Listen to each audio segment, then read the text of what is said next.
సీఎంలు ఏపీ, తెలంగాణ, కర్ణాటక, తమిళనాడు, కేరళ. దక్షిణాది 5 సీఎంలు టాప్ 10లో ఉన్నారు. టాప్ 5లో 4 మన వాళ్ళే.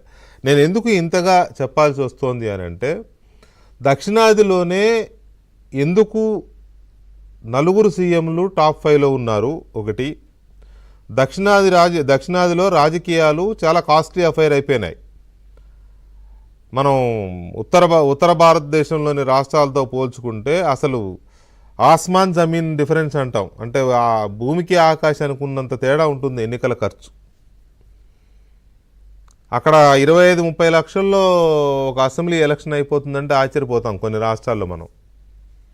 కానీ ఇక్కడ 25 కోట్లు అంటే చాలా చాలా నెగ్లిజిబుల్ ఎక్స్పెండిచర్ అయిపోయింది మన దగ్గర దక్షిణ భారతదేశంలో. పర్టికులర్గా తమిళనాడు కావచ్చు, ఆంధ్ర, తెలంగాణ, కర్ణాటక, కేరళ అంత లేదు, నో డౌట్ ఉంది, కానీ అంత లేదు మనంత అయితే. ఈ రాష్ట్రాలు అయితే అంత లేదు కేరళ. అక్కడ మొదటి నుంచి కాస్త కమ్యూనిస్ట్ భావజాలం ఉండడమో కారణాలు ఏవైనప్పటికీ ఇప్పుడు పెరుగుతోంది. ఎందుకంటే అక్కడికి ఈ పార్టీలు ఎంటర్ అయిపోతున్నాయి కదా. సో అందువల్ల అక్కడ కూడా ఈ ఎన్నికల ఖర్చు పెరిగిపోతుంది. సో అది కారణమా? రెండవది, దక్షిణ భారతదేశంలోనే కక్షపూరిత రాజకీయాలు చాలా ఎక్కువగా ఉన్నాయి. అది ఏపీ తీసుకోండి, తెలంగాణ తీసుకోండి, కర్ణాటక తీసుకోండి, తమిళనాడు తీసుకోండి. ఎంత దారుణమైన కక్షపూరిత రాజకీయాలంటే, ఒకరు అధికారంలో ఉంటే ఇంకొకటి చీరలాగేస్తారు, వాళ్ళ అధికారంలో రాగానే ఇంకొకరిని ఎత్తి వ్యాన్లో పడేస్తారు. ఎంత కక్షపూరిత రాజకీయాలంటే మరి అది ఆగర్భ శత్రుత్వం అనుకుంటారో ఏమనుకుంటారో, కేసు లేకపోయినా ఎక్కడో బస్సులో నిద్రిస్తున్నాయని వెనక ముందు ఆలోచించకుండా తీసుకెళ్ళిపోయి జైల్లో పడేస్తారు. చంద్రబాబు నాయుడుది. అందుకే ఇందాక చెప్పిందేమో జయలలిత, కరుణానిధి, ఇది చంద్రబాబు నాయుడు. ఇక్కడ చూస్తేనేమో తెలంగాణలో రేవంత్ రెడ్డి, ఆయన మీద కుప్పలు తెప్పలుగా కేసులున్నాయి. ఒకటి ఓటుకు నోటు కేసు విషయంలో ఆయన మీద ఒక కేసు ఉంది, అది విచారణ జరుగుతోంది. ఆ విషయంలో మనం ఏం మాట్లాడలేని పరిస్థితి. కానీ జన్వాడ గెస్ట్ హౌస్ పైన డ్రోన్ ఎగరేసి అదేదో షూట్ చేశారనే కేసుతో 17 రోజులు 18 రోజులు ఆయన్ని జైల్లో ఉంచారు. ఆయన కూతురు పెళ్ళి కూడా పేరోల్ మీద వచ్చి రావాల్సిన పరిస్థితి వచ్చింది. అది పీటీ కేసు నిజానికి. ఆ కేసులో జైలుకి వెళ్ళే పరిస్థితి కూడా ఉండదు నిజానికి. సో ఇలాంటి పరిస్థితులు కర్ణాటకలో కూడా అంతే.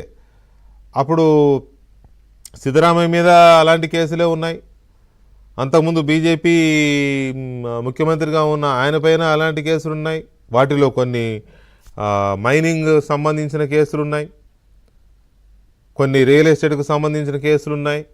వాళ్ళ దగ్గర ఉచితంగా ప్లాట్లు రాయించుకున్నారని, లేకపోతే ఎస్టేట్లు రాయించుకున్నారని రకరకాల.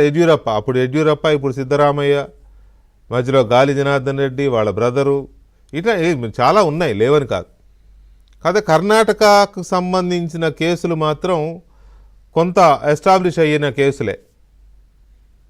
పర్టికులర్గా గనులు, ఈ గనులకు సంబంధించి చాలా కేసులు ఎస్టాబ్లిష్ అయినాయి. దానికి సంబంధించి పెద్ద చరిత్ర ఉంది. కానీ క్రిమినల్ కేసులు ఎందుకున్నాయి వీళ్ళ మీద అనేది కొంత ఆసక్తికరమైన అంశం. సో ఈ రకంగా చూసినప్పుడు సౌత్లో ఇంతమంది మీద కేసులు ఎందుకున్నాయనేది ఒకటైతే, ఇవి ముఖ్యమంత్రులకు, ప్రధానమంత్రులకు, కేంద్ర మంత్రులకు, రాష్ట్ర మంత్రులకే ఎందుకు పరిమితం అవ్వాలి? ముఖ్యమంత్రులుగా చేసి దిగిపోయిన వాళ్ళు కానీ, లేకపోతే పార్టీలకు అధ్యక్షులుగా ఉన్నవాళ్ళు కానీ, ఇంకెవరి మీదైనా కుప్పలు తెప్పలుగా కేసులు ఉన్నప్పుడు వాళ్ళ మీద విచారణలు ఎందుకు జరగవు? ఏళ్ల తరబడి కేసులు ఎందుకు అలాగే ఉంటాయి? అసలు ముందుకేళ్ళలో కేసులు పట్టించుకునే నాదురుండడు.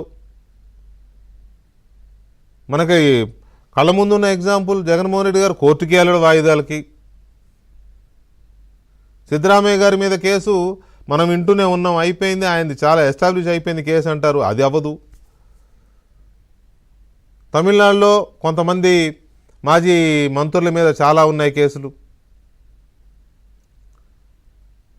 ఉదాహరణకు తెలంగాణలో మాజీ ముఖ్యమంత్రి కేసీఆర్ గారి మీద కూడా అప్పుడు ఆయన కేంద్ర కార్మిక శాఖ మంత్రిగా ఉన్నప్పుడు ప్రావిడెంట్ ఫండ్కు సంబంధించిన కేసు ఉంది.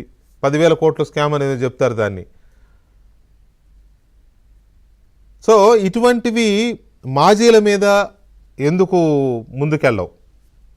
అధికారంలో ఉన్న వాళ్ళు సాఫ్ట్ టార్గెటా, లేకపోతే అధికారంలో ఉన్న వాళ్ళని, పదవుల్లో ఉన్న వాళ్ళని గ్రిప్లో పెట్టుకోవడమా, లేకపోతే వీళ్ళని శిక్షించొద్దని కాదు, కానీ మరి వాళ్ళ పరిస్థితి వాళ్ళు నేరస్తులే కదా, వాళ్ళు నిందితులే కదా.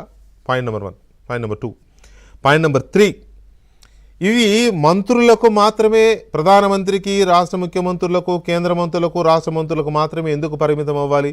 వాళ్ళతో పాటు పార్లమెంటు హౌజెస్లో కూర్చుంటున్న, ఉభయ సభల్లో కూర్చుంటున్న ఎంపీలకు ఎందుకు వర్తింపకూడదు?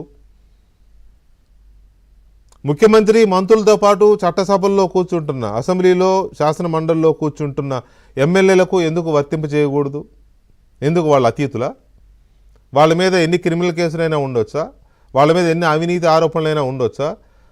వాళ్ళు అంతకుముందు ఎమ్మెల్యేలుగాను, అంతకుముందు మంత్రులుగాను ఉన్నప్పుడు ఎన్ని అక్రమాలను చేసి ఉండొచ్చా? ఇప్పుడు ఎమ్మెల్యేలుగా సభలో ఉండొచ్చా? వాళ్ళని ఎందుకు ఈ చట్టపరిధిలోకి తేయకూడదు? ఇది పాయింట్ నెంబర్ 3. పాయింట్ నెంబర్ 4, అసలు ఎంపీలందరూ కూడా ఈ చట్టపరిధిలోకి వస్తారు అంటే ఈ బిల్లు ముందుకెళ్తుందా? అధికార పార్టీ ఎంపీలతో సహా దీన్ని వ్యతిరేకిస్తారు నాకు తెలిసి, నేను అనుకుంటున్నా. సో ఇవన్నీ ఎందుకు రాలేదు బిల్లు పరిధిలోకి, ఈ 130 రాజ్యాంగ సవరణ పరిధిలోకి ఎంపీలను, ఎమ్మెల్యేలను ఎందుకు తీసుకురాలేదు? మాజీల మీద, ఇతర వాళ్ళ మీద ఎందుకు ముందుకు తీసుకురావడం? కేవలం వీళ్ళకే ఎందుకు పరిమితం చేస్తున్నారు? సౌత్ వాళ్ళే ఎందుకు ఎక్కువ ఉన్నారు? చిన్న బ్రేక్ తర్వాత చర్చిద్దాం.